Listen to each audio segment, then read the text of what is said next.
ये वही मुख्यमंत्री हैं जिनका समय समय पर आपने साथ लेना अपने राजनीतिक लाभ के लिए, और ये बात नेता प्रतिपक्ष भी अच्छी तरीके से जानते हैं कि आज एनडीए गठबंधन एक विनिंग कॉम्बिनेशन के साथ आगे बढ़ने का काम कर रहे हैं। जो संपूर्ण दलित हैं उनको जो है आरक्षण लौटा देना चाहिए, खत्म कर देना चाहिए उनके लिए।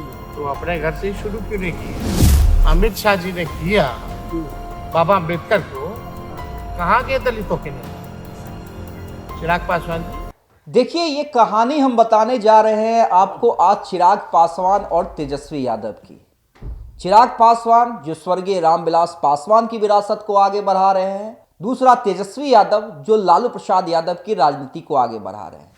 देखिए, तेजस्वी यादव और चिराग पासवान जिन्हें बिहार का फ्यूचर कहा जा रहा है, एक बिहार में नेता प्रतिपक्ष है, पहले डिप्टी सीएम रह चुके हैं बिहार में दो बार, और चिराग पासवान जो पहली बार केंद्रीय मंत्री बने हैं मोदी सरकार में।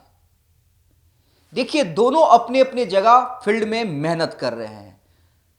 बिहार का भविष्य इन दोनों युवा नेताओं को कहा जा रहा है, और यह भी कहा जा रहा है कि आने वाले कुछ सालों के बाद अगर बिहार में असली मुकाबला होगा तो इन दो चेहरों के बीच में होगा, इन दो नेताओं के बीच में होगा, जैसा कि पहले लालू और नीतीश कुमार के बीच में हुआ करता था। यो कहें कि बिहार में सिर्फ 3 नेताओं के इर्द गिर्द ही राजनीति घुमा करती थी, नीतीश कुमार, लालू प्रसाद यादव और स्वर्गीय रामविलास पासवान।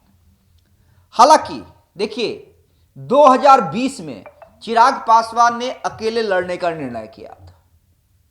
इससे क्या हुआ? नीतीश कुमार की पार्टी तीसरे नंबर पे आ गई और तेजस्वी यादव की पार्टी सबसे बड़ी पार्टी हो गई, क्योंकि कई ऐसी सीटों पर चिराग पासवान ने ऐसे कैंडिडेट्स खड़ा किए जिससे जेडीयू को सीधा नुकसान हुआ और आरजेडी को सीधा फायदा पहुंचा।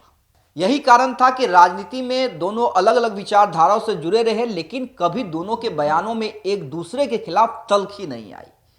लेकिन पिछले कुछ दिनों से जिस हिसाब से चिराग पासवान और तेजस्वी यादव में तल्खी देखने को मिली है, वो साफ जाहिर करता है कि अब इन दोनों के इरादे स्पष्ट हैं। अब व्यक्तिगत संबंध का दायरा जो है वो खत्म हो गया है, और जो धूर राजनीतिक विरोधी कहे जाते हैं वो एक दूसरे के लिए ये लोग हो गए हैं। आप कुछ बयानों से समझिए। अगर वो किसी नीतिगत विषय को लेकर अगर वो टिप्पणी करते हैं तो ज़रूर हम लोग भी उसका जवाब देंगे, पर इस तरीके के आरोप, चुनावी वर्ष है, जनता भी देख रही है। ये वही मुख्यमंत्री हैं जिनका समय समय पर आपने साथ लेना अपने राजनीतिक लाभ के लिए आपने ज़रूरी समझा, और आज उन्हीं पर क्योंकि वो आपके दूसरे गठबंधन के, आपके सामने वाले गठबंधन को अपनी उपस्थिति से मजबूती देने का कार्य करा।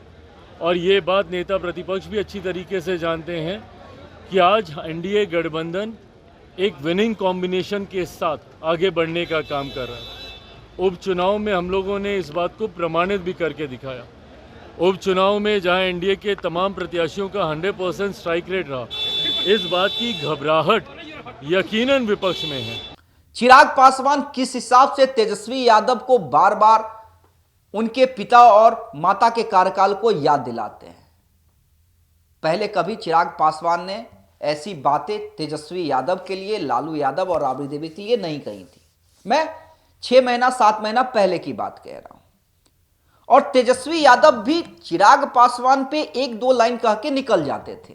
लेकिन कल जिस तरह से वैशाली में तेजस्वी यादव चिराग पासवान पर बरसे, तेजस्वी यादव ने यहां तक कह दिया कि अगर चिराग पासवान ये कहते हैं कि वो जात पात की राजनीति नहीं करते हैं, तो आखिर रिजर्व सीट से खुद चुनाव क्यों लड़ते हैं? कहीं दूसरे जगह से लड़ ले, पटना से लड़ ले, मुंगेर से लड़ ले, भागलपुर से लड़ ले। तो देखिए, तेजस्वी यादव क्या कुछ कह रहे हैं चिराग पासवान पे, पहले वो समझिए, और समझिए कि अब तल्खी जो है वो चिराग पासवान और तेजस्वी यादव के बीच में वो कितनी बढ़ चली है। तेजस्वी जी, बीपीएससी मामले पे चिराग पासवान ने भी कहा कि लापरवाही बरती गई है, परीक्षा को कैंसिल कर देना चाहिए, तो इसको कैसे सरकार में है ना, भारत सरकार में। हाँ, तो प्रधानमंत्री जी से बोल के करवा दे। अब तो उनके घटक दल भी सवाल उठा रहे हैं। अब क्या वो कुछ कहते हैं, सरकार के लोग कुछ कहते हैं, इन लोगों पे क्या टिप्पणी कहा जाए। पहले बोलते हैं कि जो दलित है, जो संपूर्ण दलित हैं उनको जो है आरक्षण लौटा देना चाहिए, खत्म कर देना चाहिए उनके लिए। तो अपने घर से ही शुरू क्यों नहीं किए? और कहते हैं कि जात पात में विश्वास नहीं करते, 21वीं सदी के नौजवान है, तो हाजीपुर और अपना पूरा परिवार को रिजर्व सीट से क्यों चुनाव लड़वाते? लड़े, पटना से लड़े, भागलपुर से लड़े, मुंगेर से लड़े, कौन रोका है?